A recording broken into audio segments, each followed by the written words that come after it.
So या आठवड्यापासून आपण एक नवीन प्रोजेक्ट सुरू करेलो हे की नाही, सायन्स केबीसी. आता यामध्ये तुम्हाला विज्ञानाचे एकूण 25 प्रश्न विचारले जातील. ठीक आहे. आणि प्रश्न जर तुमचे चुकले तरी तुमचा शो थांबणार आहे का? नाही. आणि याच्यामध्ये 2 लाईफलाईन आहेत. तर एक लाईफलाईन अशी की तुम्ही प्रश्न बदलू शकता. काय बदलू शकता? प्रश्न फक्त एकदाच. किती वेळेस? एकदाच. आणि दुसरी जी लाईफलाईन आहे की इथं प्रेझेंट असणाऱ्या कोणत्याही एका स्टुडंटची तुम्ही काय करू शकता, एका क्वेश्चन साठी मदत घेऊ शकता. ठीक आहे. तर फायनल केलं तू कोणाची मदत घेणार? शिवानी पोटे. ठीक आहे. तिची मदत घेणार ती. आणि एक क्वेश्चन ती काय करू शकते, स्किप करू शकते. ठीक आहे. तर सायन्स केबीसी आजची स्टुडंट आहे सिद्धी कृष्णा पोटे. स्टँडर्ड आहे 7 आणि स्टँडर्ड 7 मधला 4था चॅप्टर जो आहे न्यूट्रिशन इन ऑर्गॅनिझम, तर या संदर्भात तिला आपण क्वेश्चन्स विचारायला सुरुवात करू. पहिला प्रश्न आहे तिच्यासाठी, which of the following is not a micronutrients. म्हणजे पुढील पैकी कोणता न्यूट्रियंट्स हा मायक्रोन्यूट्रियंट्स नाही. ऑप्शन आहे ए कार्बोहायड्रेट्स, बी मिनरल्स, सी प्रोटीन्स आणि डी आहे फॅट्स. काय असेल आन्सर?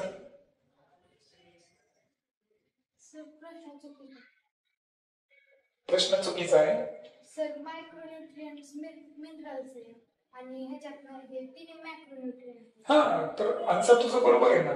तुला काय विचारलं? नॉट अ मायक्रोन्यूट्रियंट्स, मायक्रोन्यूट्रियंट्स नाही. हा बरोबर आहे. प्रश्न चुकला होता या ठिकाणी. ठीक आहे, आपण प्रश्नाला चेंज करू. हे नॉट सोडून दे. मग आता मला सांग की खालील पैकी मायक्रोन्यूट्रियंट्स कोणता आहे? मिनरल्स. हा, पहिला क्वेश्चन जो आहे तो माझ्याकडून चुकला होता. तर प्रश्नामधली चूक तिनं काढली की न्यूट्रियंटचे 2 टाईप असतात, मायक्रोन्यूट्रियंट्स आणि मायक्रोन्यूट्रियंट्स. बरोबर आहे का?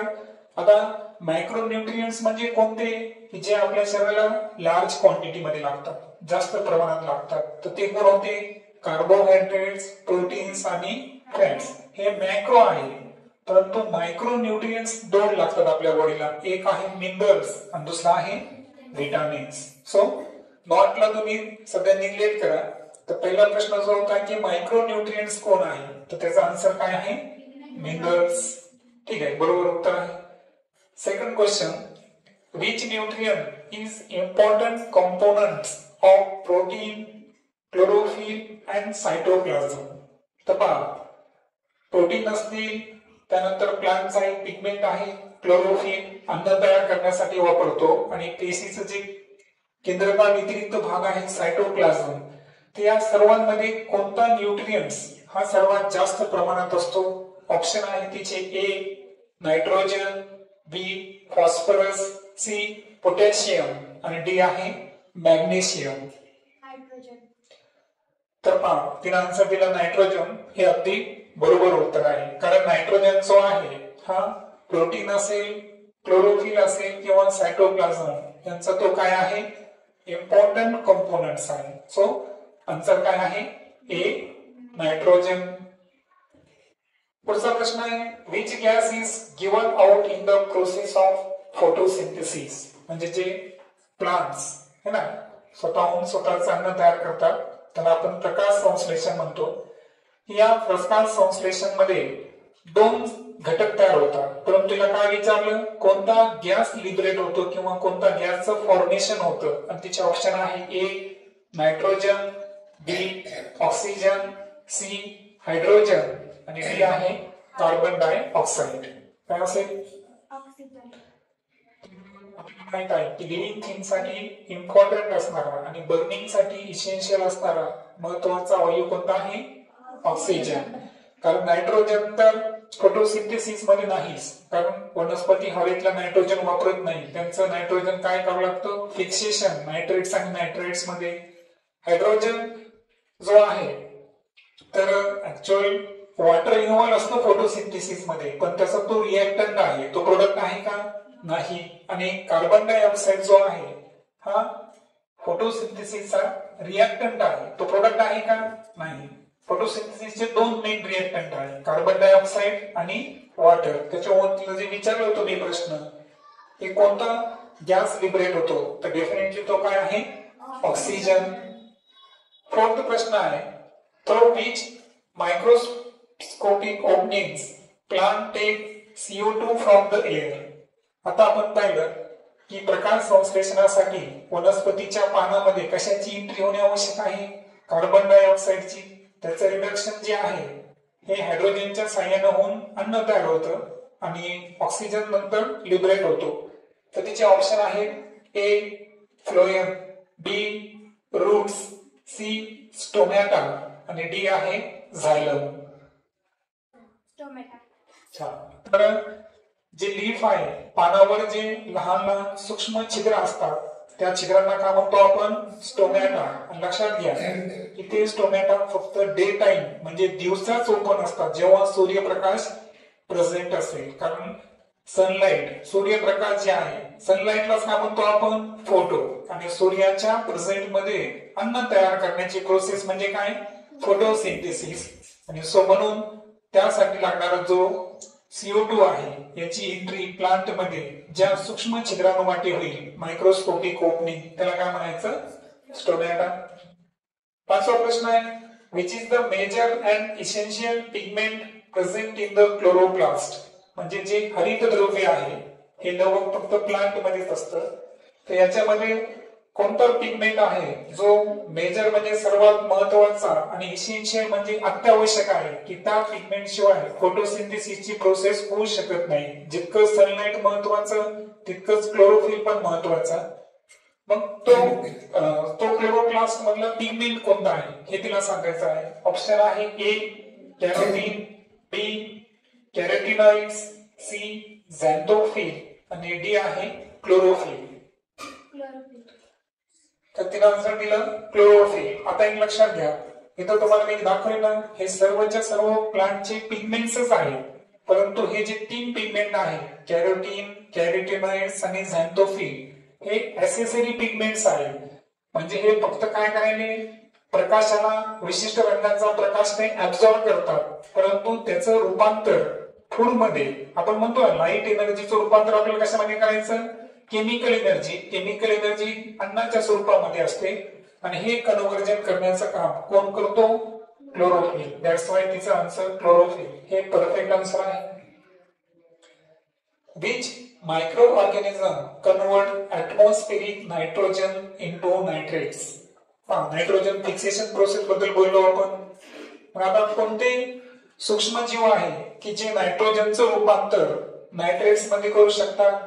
Option A Lactobacillus, B Azolla, C Azotobacter, D Clostridium. काय असेल, एझोटोबॅक्टर हे बरोबर उत्तर आहे. कारण ते लेग्युमिनस प्लांटच्या रूट्स मध्ये प्रेझेंट असतात आणि हवेतल्या नायट्रोजनचं रूपांतर कशामध्ये करतात, नायट्रेट्स मध्ये. हे जे लॅक्टोबॅसिला आहे ना, हे दह्यामधले काय आहेत, जीवाणू आहेत. एझोला हे सुद्धा नायट्रोजन फिक्सेशन करते, पण ती मायक्रो ऑर्गॅनिझम आहे का, नाही, ते एक प्लांट आहे. एझोटोबॅक्टर तर आन्सर दिलं. आणि क्लॉस्ट्रिडियम हे हार्मफुल मायक्रो ऑर्गॅनिझम जे आपल्या गट्स मध्ये प्रेझेंट असतात, इंटेस्टाइन मध्ये प्रेझेंट असतात. दॅट्स वाय तिचं आन्सर एझोटोबॅक्टर हे योग्य उत्तर आहे. Root nodules of leguminous plants contain which micro organism for nitrogen fixation. म्हणजे जे लेग्युमिनस प्लांट्स मी सांगितलं तुम्हाला की त्यांच्या मुळांशी गाठी असतात, तिथं आत्ताच एक पाहिला आपण, कोणता पाहिला, एझोटोबॅक्टर पाहिला, बरोबर आहे का. तो सूक्ष्मजीव नायट्रोजनचं फिक्सेशन करतो. ते ऑप्शन मध्ये नाही. ऑप्शन मध्ये काय काय पहा, ए रायझोबियम, बी सायनोबॅक्टेरिया, सी इस्केरिया कोलाई आणि चौथा आहे सॅल्मोनेला टायफी. तिने आन्सर दिलं रायझोबियम. हे अगदी उत्तर बरोबर आहे. ज्या पद्धतीनं एझोटोबॅक्टर करतात है ना, नायट्रोजनचं रूपांतर नायट्रेट्स मध्ये, तसंच काम नायट्रोजन फिक्सेशनचं कोण करतं, रायझोबियम पण करतात. सायनोबॅक्टेरिया ही तर ब्ल्यू ग्रीन algae आहे इस्केरिया कोलाई हा तर एक वेक्टर आहे किंवा मायक्रो ऑर्गॅनिझम, पण त्याचा संबंध नाही. आणि सॅल्मोनेला टायफी हा तर टायफॉइड आजारासाठी कारणीभूत असणारा मायक्रो ऑर्गॅनिझम आहे. सो आन्सर असेल rhizobium. Next, which part of plant can perform photosynthesis if chloroplast is present? म्हणजे हरित द्रव्य आहे, क्लोरोप्लास्ट आहे. पण आता वनस्पतीचा कोणता भाग आहे जे प्रकाश संश्लेषण करू शकतो? ए आहे roots, B flower, C stem, D fruit. काही आन्सर स्टेम. हा, वनस्पतीचं जे खोड आहे, आपण कॅक्टस मध्ये पाहिलं, निवडुंग असेल किंवा बनाना मध्ये पाहिलं की यांची जी खोड आहेत स्टेम हे ग्रीन रंगाचे असतात. अर्थातच त्याच्यामध्ये क्लोरोप्लास्ट, क्लोरोफिल प्रेझेंट आहे आणि ते फोटोसिंथेसिस करू शकतात. फोटोसिंथेसिसचा मेन ऑर्गन कोणता आहे? लीफ है ना. वनस्पतीचं अन्न पानामध्ये तयार होतं, पण स्टेम जर हिरव्या रंगाचा असेल तर ते सुद्धा काय करतो? प्रकाश संश्लेषणाचं कार्य करतो. सो आन्सर आहे स्टेम. रूट्स जे आहेत ते जमिनीच्या खालीच असतात आणि फ्लावर आणि फ्रूट हे तर प्रोडक्ट्स आहेत. फ्लावर तुम्हाला माहिती आहे तो रिप्रोड्युसिंग ऑर्गन आहे. कोणाचा? सेक्शुअल रिप्रोड्युसिंग ऑर्गन प्लांटचा. Next, some organism can produce their own food and nourish themselves, they are called as. म्हणजे जे ऑर्गॅनिझम स्वतःच अन्न स्वतः तयार करतात, अन्नासाठी ते इतरांवर अवलंबून नाहीत, त्यांना काय म्हणायचं? ए ऑटोट्रॉप्स, बी हेटेरोट्रॉप्स, सी सॅप्रोफाइट्स आणि डी आहे डिकंपोजर्स. तिने आन्सर दिला ऑटोट्रॉप्स. अर्थातच संयपोषी, त्याचा अर्थ आहे की स्वतःहून स्वतःचं अन्न तयार करतात. त्याच्यामध्ये फोटोसिंथेसिस करणारे आणि केमोसिंथेसिस. केमोसिंथेसिस म्हणजे काही बॅक्टेरिया केमिकलच्या सहाय्याने स्वतःचं अन्न स्वतः तयार करतात, ते केमोसिंथेटिक आहे. त्या सर्वांचा समावेश ऑटोट्रॉप्स मध्ये होतो. हेटेरोट्रॉप्स म्हणजे काय? अन्नासाठी दुसऱ्या अवलंबून, परपोषी. सॅप्रोफाइट्स मृतोपजीवी आणि डिकंपोजर म्हणजे विघटन करणारे. ओके. 10वा प्रश्न आहे, which transport system of plant transport minerals and water from the root to all aerial parts of the plant. म्हणजे वनस्पतींच्या रूट्स पासून पाणी आणि खनिजे मिनरल्स घेऊन जायचं आणि पूर्ण जेवढे पार्ट्स आहेत त्या सर्वांना प्रोव्हाइड करण्याचं काम कोणते कंडक्टिंग वेसल्स करतात? ऑप्शन आहे A phloem, B xylem, C stomata, D chloroplast. तर तिने आन्सर दिलं फ्लोएम. तर हे आन्सर जे आहे हे चुकीचं आहे, कारण तिला इथं जी लाईफलाईन मिळालेली आहे ती लाईफलाईन यूज करणार, पण तो प्रश्न मी सर्वात शेवटी विचारणार. ठीक आहे. तर लक्षात घ्या, मिनरल्स आणि वॉटर्स याचं ट्रान्सपोर्टिंग करण्याचं काम झायलम करतात. काय करतात? झायलम. रूट्स कडून निघतात आणि पूर्ण प्लांट मध्ये ते पसरलेले असतात. ठीक आहे. मग त्याचा आन्सर काय असेल? झायलम. ठीक आहे. त्याचा एक क्वेश्चन आपण लास्टला विचारू. Which transport system of plant transport food glucose from leaves to other parts of the plant? मग वनस्पतीमध्ये जे अन्न तयार होतं स्पेशली ग्लुकोज, तर हे कुठं तयार होतं? लीफ मध्ये, बरोबर, किंवा स्टेम मध्ये पण तयार होतं. मग हे अदर पार्ट्स कडे नेण्याचं काम कोणते टिश्यू करतात? Phloem, B xylem, C stomata, D chloroplast. Phloem. अगदी बरोबर, कारण याबद्दल ती थोडीशी कन्फ्युज झाली होती, कारण मिनरल्स आणि वॉटर याला कंडक्ट कोण करतात? झायलम. परंतु फूड आणि किंवा ग्लुकोज याला कंडक्ट करणारी कोणती टिश्यू आहे? Phloem tissue. Okay. Which of the following is an example of parasitic plant? Parasitic म्हणजे काय? की दुसऱ्या वनस्पतीवर किंवा प्राण्यावर जगणारे जे प्लांट्स आहेत त्यांना आपण पॅरासिटिक प्लांट म्हणतो.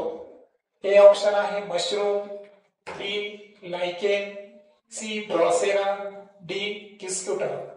काय असेल? किस्क्युटा अमरवेल ही जी आहे परजीवी वनस्पती आहे. दॅट्स वाय ते आन्सर बरोबर आहे. Which of the following an example of insectivorous plants, म्हणजे इन्सेक्टला डायजेस्ट करून फूड ऑब्टेन करणारा प्लांट कोणता आहे? कीटक भक्षी वनस्पती. ऑप्शन आहे mushroom, B lichen, C Drosera, D Cuscuta. Drosera burmannii, बरोबर आहे का? तर ड्रॉसेरा हा एक प्लांट असा आहे की जो इन्सेक्टला काय करू शकतो? डायजेस्ट करू शकतो. and that's why it is a insectivorous plant. Venus flytrap नावाचा पण प्लांट आहे पहा, जे इन्सेक्टला काय करतो? डायजेस्ट करत असतो. नेक्स्ट आहे which of the following is an example of saprophytic plant? सॅप्रोफायटिक म्हणजे काय? की डेड ऑर्गॅनिझम पासून फूड ऍब्सॉर्ब करतात किंवा डिकेइंग मॅटर पासून. ए mushroom, B lichen, C Drosera, D Cuscuta. तर मशरूम ही असा प्लांट आहे की जे सॅप्रोफायटिक नेचर आहे की नाही, मृतोपजीवी पदार्थापासून फूड ऑब्टेन करतात. That's why mushroom is the correct answer. Which of the following is an example of symbiotic plant? Symbiotic plant कोण आहे? म्हणजे दोन प्लांट्सचं कॉम्बिनेशन जोडून देणे. त्यामध्ये आहे mushroom, लायकेन, C Drosera, D Cuscuta. लायकेन. हा, तर दगडफूल जेव्हा आपण त्याला लायकेन म्हणतो, त्याच्यापासून काय ऑब्टेन केलं जातं? Litmus paper. तर ही जी वनस्पती आहे, तर लायकेन हे एक सिम्बायोटिक प्लांट आहे. पुढे यावर आधारित प्रश्न आहे, तेव्हा आपण डिस्कस करू त्याच्यावर. त्यानंतर आहे की monkey, chimpanzee, human are belongs to, म्हणजे हे जे 3 ॲनिमल्स आहेत, तर यांचं जे पोषणाचा प्रकार आहे तो कसा आहे? ओमनिव्हेरस, स्कॅव्हेंजर्स, डिकंपोजर्स, इन्सेक्टिव्हिरियस. कोणते? ऑमनिव्हरस, मिश्रहारी. कारण आपल्याला माहित आहे की ह्युमन, चिंपांझी आणि मंकी हे असा एक गट आहे की या गटातील जे ॲनिमल्स आहेत, तर हे प्लांट्सवर पण डिपेंड आहे आणि अदर ॲनिमल्सवर पण डिपेंड आहे. That's why they are the omnivorous. कारण स्कॅव्हेंजर्स हे क्रो सारखे आहे, जे डेड बॉडीला खातात. डिकंपोजर्स हे विघटक आहे ना, की त्यांचं काम आहे विघटन करणे, डिकंपोजिशन करणं डेड बॉडीचं वगैरे. आणि इन्सेक्टिव्हिरियस आता पाहिलं आपण, कीटक भक्षी. त्याच्यामुळं आन्सर काय आहे? ऑमनिव्हेरस. Which nutrients converts light energy into chemical energy? आता तुम्हाला माहिती आहे वनस्पतीचं फूड तयार होण्यासाठी जी सनलाइट मध्ये जी एनर्जी आहे, लाईट एनर्जी, तिचं रूपांतर कशामध्ये होणे आवश्यक आहे? Chemical energy. मग कोणतं न्यूट्रिएंट्स करतं? A nitrogen, B phosphorus, C zinc and manganese आणि D magnesium and iron. So answer is correct. Phosphorus हा एक असा न्यूट्रिएंट्स आहे की जो लाईट एनर्जीचं रूपांतर केमिकल एनर्जी मध्ये करतो आणि सूर्यप्रकाशाच्या मदतीनं अन्न तयार करतो. Which nutrient useful for production of chlorophyll? Chlorophyll तुम्हाला माहित आहे इसेन्शियल पिगमेंट म्हणलो आपण त्याला फोटोसिंथेसिस साठी. मग याला तयार करण्याचं काम कोणतं न्यूट्रिएंट्स करतो? A nitrogen, B phosphorus, C zinc and manganese, D magnesium and iron. Magnesium आणि आयर्न हे असे 2 इम्पॉर्टंट न्यूट्रिएंट्स आहेत की जे क्लोरोफिलच्या प्रोडक्शन साठी काय करतात? हेल्प करत असतात. ओके, सो आन्सर बरोबर आहे. Which plant is an example of symbiosis between algae and fungi? Algae आणि फंगी या दोन्हीमध्ये सिम्बायोटिक रिलेशनशिप कोणी स्थापन केलं? A pea plant, B mushroom, C lichen, D कस्क्युटा.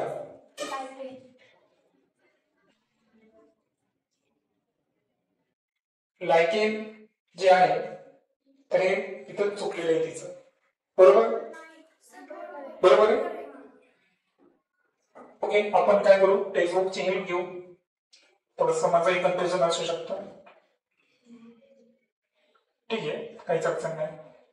Okay, बरोबर आहे. सो सिम्बायोटिक रिलेशनशिप जी आहे अल्गी आणि फंगीची, तर हे लायकेन करत असतं. That's why lichen is the perfect answer. Which plant is a rich source of iron and vitamins? आता iron आणि विटामिन्सचा सर्वात चांगला स्रोत कोणता आहे ज्याच्यामध्ये आयर्न आणि विटामिन्स भरपूर प्रमाणात असतात? ए ड्रॉसेरा, बी मशरूम, सी लायकेन, डी कस्क्युटा. काय असेल? मशरूम. बी मशरूम बरोबर आहे. की मशरूम हा एक प्लांट आहे की ज्याच्यामध्ये आयर्न्स आणि विटॅमिनचं प्रमाण हे खूप जास्त असतं. Conversion of food into simple soluble form is known as. जेव्हा आपण अन्नपचन बद्दल बोलतो तर यामध्ये अन्नाचं रूपांतर हे सिंपल सोल्युबल फॉर्म म्हणजे द्रावण सहज आपल्या रक्तामध्ये मिक्स होतील अशा सोल्युबल फॉर्म मध्ये करण्याचं जे प्रोसेस आहे ती कोणती आहे? ऑप्शन आहे injection, B digestion, C absorption, D assimilation. So assimilation जे आहे ते आन्सर चुकीचं आहे. ते आन्सर आहे डायजेशन. कारण डायजेशन जे आहे पचन करायचं ना आपल्याला. सो पचनाची प्रोसेस ही स्मॉल इंटेस्टाईन मध्ये संपते. बरोबर आहे का? आणि सो डायजेशन म्हणजे कॉम्प्लेक्स प्रकारचं जे फूड आहे त्याचं रूपांतर आपण सिंपल सोल्युबल फॉर्म मध्ये करतो. आणि that's why digestion is the correct answer. Utilization of absorbed food by cells and tissue for energy production, growth and repair is known as. पण आपल्याला अन्नाचा वापर कशासाठी करायचा? सेल आणि टिश्यूला काय द्यायची आहे? एनर्जी. ज्याच्यामुळे त्यांनी कशाचं प्रोडक्शन करतील? आपली ग्रोथ करतील आणि जे टिश्यूज आहेत ते रिपेअर पण होतील. ऑप्शन ए आहे injection, B digestion, C absorption, D assimilation. बरोबर. तर ऍसिमिलेशन म्हणजे अन्नाचं सात्मीकरण. त्याच्यामध्ये काय होतं की जे ऍब्झॉर्ब केलेलं फूड आहे तर ते युटिलाइज केलं जातं. त्याच्यामुळे पेशी आणि टिश्यू यांना ऊर्जा मिळते, ग्रोथ होते आणि सेल टिश्यू जर डॅमेज झाले असतील तर ते रिपेअर म्हणजे दुरुस्त पण होतात. त्यानंतर शेवटचे 3 प्रश्न हे फिगर आधारित आहेत. पहिला आहे की तिला फिगर मधली प्रोसेस आयडेंटिफाय करायची आहे. ऑप्शन आहे respiration, B excretion, C photosynthesis, D chemosynthesis. Overall जर पाहिलं तर सनलाइट आणि तिकडून चालला ग्रीन लीफ रिलीज काय व्हायला? ऑक्सिजन. प्रोसेस कुठं व्हायली? लीफच्या क्लोरोफिल पिगमेंट पण प्रेझेंट आहे. सॉल्ट, मिनरल, वॉटरचं ऍब्झॉर्प्शन पण सुरू आहे. सो ओव्हरऑल प्रोसेस ही कशाला बिलॉंग करते? फोटोसिंथेसिस. त्यानंतर पुढची फिगर तिला आयडेंटिफाय करायची आहे. Option A mitochondria, B Golgi complex, C chloroplast, D endoplasmic reticulum. तर ओव्हरऑल जर पाहिलं तर याच्यामध्ये ग्रॅना, थॅलोकाइड, लॅमेला हे प्रेझेंट आहेत आणि ग्रॅनांची जी अरेंजमेंट आहे ही पेशीच्या ज्या लवकामध्ये असते ते लवक कोणतं आहे? क्लोरोप्लास्ट. अगदी बरोबर. हरित द्रव्य म्हणू आपण त्याला.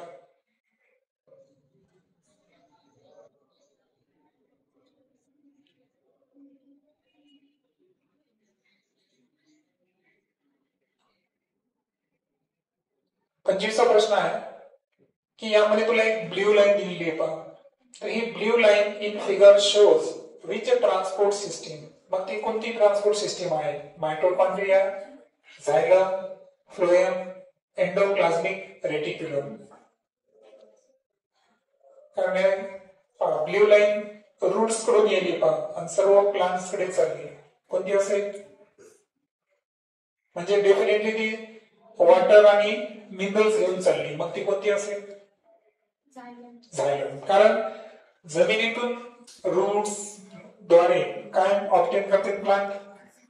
वॉटर असेल, mineral, nutrients. Definitely blue line ही बॉटम टू टॉप चालली. दॅट्स वाय ते कोणतं कंडक्टिंग वेसल आहे? झायलम. 25 क्वेश्चन तिला विचारले आपण. तुझे 2 क्वेश्चन्स काय झालेले आहे चुकलेले आहे, परंतु ऍज पर प्रॉमिस तिने आपण फक्त किती प्रश्न देणार, फक्त 1 प्रश्न एक्स्ट्रा देणार. आणि 1 प्रश्न एक्स्ट्रा साठी तो प्रश्न आहे की यामध्ये जे रेड लाईन्स आहेत ओके फिगर मधल्या, तर ही प्लांटची कोणती ट्रान्सपोर्टिंग सिस्टीम शो करतात. ऑप्शन तेच आहे, A mitochondria, B xylem, C phloem, D endoplasmic reticulum. Phloem. So phloem is the correct answer. कारण इथे जर पाहिलं आपण तर फूड कुठे तयार होतं लीफ मध्ये, लीफ कडून तयार झालेलं अन्न अदर पार्ट्स कडे स्टोरेज साठी पाठवायचं काम हे फ्लोएम करत असतात. सो ओव्हरऑल सिद्धीला आपण जो 25 क्वेश्चन्स विचारले बरोबर, 1 क्वेश्चन तिला रिपीट केला, तर ओव्हरऑल आपली जी मार्क सिस्टीम ही निगेटिव्ह सिस्टीम असते बरोबर आहे का. आणि त्यानुसार तिला आउट ऑफ 100 किती मार्क्स वाटत झाले 95. सो एकदा सिद्धीसाठी एकदा जोरदार क्लॅप होऊ द्या.